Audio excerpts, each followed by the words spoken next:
Sir, ಮೊದಲನೇದಾಗಿ ಎಲ್ರಿಗೂ ಗೊತ್ತಿದೆ ಪಾಪ ರೇಣುಕಾ ಸ್ವಾಮಿಯವರ ಆತ್ಮಕ್ಕೆ ಶಾಂತಿ ಸಿಗಬೇಕು.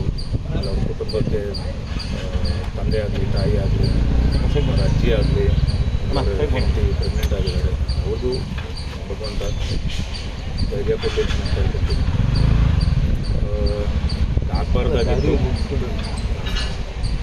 ಎಲ್ರಿಗೂ ನಿಮಗೆ ಎಷ್ಟು ಗೊತ್ತಿದೆ ಅಷ್ಟೇ ನನಗೂ ಗೊತ್ತಿರೋದು. ಯಾಕಂದರೆ ನಾನು ಅವ್ರನ್ನ ದರ್ಶನ್ ಸರ್ ಅವ್ರನ್ನ ಮೀಟ್ ಮಾಡಿ 4 ತಿಂಗಳಾಗಿತ್ತು. ಅವ್ರ ಬರ್ಡೇಗೆ ಮೀಟ್ ಮಾಡಿತ್ತು.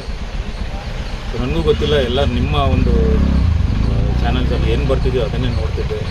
ಪ್ರತಿಯೊಂದೂ ನಾವು ಅಲ್ಲಿ ಸ್ಟೇಷನ್ ಹತ್ರ ಟ್ರೈ ಮಾಡಿದೆ, ಅನ್ನಪೂರ್ಣೇಶ್ವರಿ ಸ್ಟೇಷನ್ ಹತ್ರ ಹೋಗೋದು ಟ್ರೈ ಮಾಡಿದೆ, ಮೀಟ್ ಮಾಡಬೇಕು ಅಂತ. ಅಲ್ಲೂ ಆಗಲಿಲ್ಲ. ಇಲ್ಲಿ ಇವತ್ತು ಭೇಟಿ ಮಾಡ್ಕೊಂಡ್ಬಂದು ಮೌನವಾಗಿದ್ದರು, ಸುಮ್ಮನೆ ವಿಶ್ ಮಾಡಿದೆ. ಅವರು ಸರಿ ಅಂದರೆ ಒಂದೇ ಒಂದು ಸೆಕೆಂಡ್ ಅಷ್ಟೇ ಶೇಕ್ ಹ್ಯಾಂಡ್ ಮಾಡಿದೆ, ಬಂದೆ.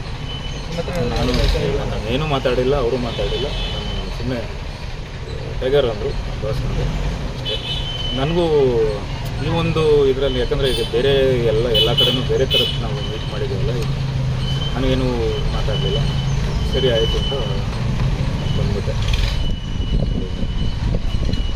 ಸರ್, ತಮ್ಮ ಜೊತೆನೇ ವಿಜಯಲಕ್ಷ್ಮಿ ಮೇಡಮ್ ಕೂಡ ಒಳಗಡೆ ಬಂದಿದ್ರು ಸರ್. ಮೇಡಮ್ ಏನಾದರೂ ಹೇಳಿದ್ರಾ? ಮೇಡಮ್ ಜೊತೆ ಮಾತಾಡಿದ್ರಾ? ನಾನು ಸಪ್ರೇಟ್ ರೂಮಲ್ಲಿ ತೋರಿಸಿದ್ದು. ನಾನು ಯಾರು ಬಂದಿದ್ದಾರೆ ಏನು ನೋಡಿಲ್ಲ, ಸಪ್ರೇಟಾಗಿ ನಾನು ನೋಡದೆ ಬಂದೆ. ಆಮೇಲೆ ಇನ್ನೊಂದು ವಿಷಯ ಏನು ಅಂದರೆ, ಇವತ್ತು ನನಗೆ ಎಷ್ಟು ಗೊತ್ತಿದೆ ಅಷ್ಟೇ ನಾನು.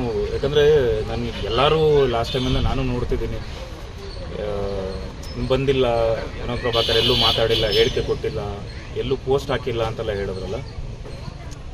ನಾನಂದರೆ ಈಗ ಪೋಸ್ಟ್ ಹಾಕಿ ಈ ಸಮಸ್ಯೆ ಬಗೆಹರಿಯುತ್ತೆ ಅಥವಾ ಈ ಪ್ರಾಬ್ಲಮ್ ಎಲ್ಲ ಸಾಲ್ವ್ ಆಗುತ್ತೆ ಅನ್ನೋ ಥರ ಆಗಿದ್ದಿದ್ರೆ ನಾನೇ 1 ಲಕ್ಷ ಪೋಸ್ಟ್ ಹಾಕ್ಬಿಡ್ತಾಯಿದ್ದೆ. ಎಲ್ಲ ಪ್ರಾಬ್ಲಮ್ ಸಾಲ್ವ್ ಆಗಲಿ, ಎಲ್ಲ ಮೊದಲಿನ ಥರ ಆಗೋಗಲಿ ಅಂತ. ಇದು ಭಾಳ ಗಂಭೀರವಾಗಿದೆ. ಸೊ ಹಾಗಾಗಿ ಪೊಲೀಸ್ ತನಿಖೆ ನಡೀತಿದೆ. ಸೊ ಅವ್ರಿಗೂ ಯಾವುದೂ ತೊಂದರೆ ಆಗಬಾರ್ದು. ನಮ್ಗೆ ಎಷ್ಟು ಗೊತ್ತಿದೆ ಅಷ್ಟೇ ನಾವು ಹೇಳಬೇಕು ಅಂತಿದ್ದೆ. ನಾನು ಯಾವುದೇ ಪೋಸ್ಟ್ ಹಾಕಿದ್ರು ದರ್ಶನ್ ಸರ್ ಅವ್ರನ್ನ ಕೇಳಿಕೊಂಡೆ, ಅವ್ರ ಮಾಹಿತಿಗೆ ಬಂದಿರುತ್ತೆ. ಯಾವುದೇ ಪೋಸ್ಟ್ ಹಾಕಿದ್ರು ವಿಶ್ ಮಾಡೋರು. ಈ ಸಲ ನಾನು ಏನು ಮಾತಾಡಿ ನನಗೆ ಏನು ಕ್ಲಾರಿಟಿನೇ ಗೊತ್ತಿರಲಿಲ್ಲ. ಸೊ ಅದಕ್ಕೆ ನಾನು ಅವ್ರನ್ನ ಮೀಟ್ ಮಾಡೋವರೆಗೂ ನಾನು ಮಾತಾಡಬಾರ್ದು ಅಂತಲೇ ಇದ್ದೆ. ಒಂದು ಸಮಸ್ಯೆಯಿಂದ ಎಲ್ರಿಗೂ ಒಂದು ನ್ಯಾಯ ಸಿಗಬೇಕು. ಅಂದರೆ ಕಾನೂನಿಗಿಂತ ಯಾರು ದೊಡ್ಡವರಲ್ಲ. ಖಂಡಿತ ಎಲ್ರಿಗೂ ಒಳ್ಳೆಯದಾಗುತ್ತೆ. ಯಾಕಂದರೆ ನನಗೆ ವಾರವಾದ ದೇವ್ರ ಮೇಲೆ ಭಕ್ತಿ ಇದೆ, ನಂಬಿಕೆ ಇದೆ. ಸೊ ನಾನು ದೇವರಲ್ಲಿ ಬೇಡ್ಕೊಂಬಂದೆ, ಇವತ್ತೂ ಬೇಡ್ಕೊಂಬಂದೆ.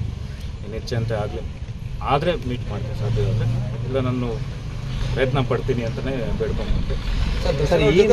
ತುಂಬ ಆತ್ಮೀಯರಾಗಿದ್ದರು ನೀವು. ಈ ವಿಚಾರ ಕೊಲೆ ಕೇಸು ಅಂತ ವಿಚಾರ ಗೊತ್ತಾದಾಗ ಏನು ಸರ್, ಎಲ್ಲರಿಗೂ ಇಲ್ಲ. ನಾನು ಹೇಳ್ತೀನಲ್ಲ, ಫೆಬ್ರವರಿ 16 ಅವ್ರ ಬರ್ಡೇ ಆದಮೇಲೆ ಇನ್ನೊಂದು ಪಾರ್ಟಿಲೆಲ್ಲೂ ಮೀಟ್ ಮಾಡಿದ್ರೆ ಅಷ್ಟೇ. ಫೆಬ್ರವರಿ ನಾನು ನನ್ನ ಕೆಲಸದಲ್ಲಿ ತೊಡಗಿಸ್ಕೊಂಡಿದ್ದೆ. ಮಾದೇವ ಆಗಲಿ ಅಥವಾ ಲಂಕಾಸುರ, ಅದು ನಮ್ಮದು ಒಂದಿಷ್ಟು ಎಲ್ಲ ಇದೆ, ನಮ್ಮದೆಲ್ಲ ಕೆಲಸಗಳಿದೆ. ಸೊ ನಾನು ಮೀಟೇ ಮಾಡಿರಲಿಲ್ಲ, ತುಂಬ ದಿನ ಆಯಿತು.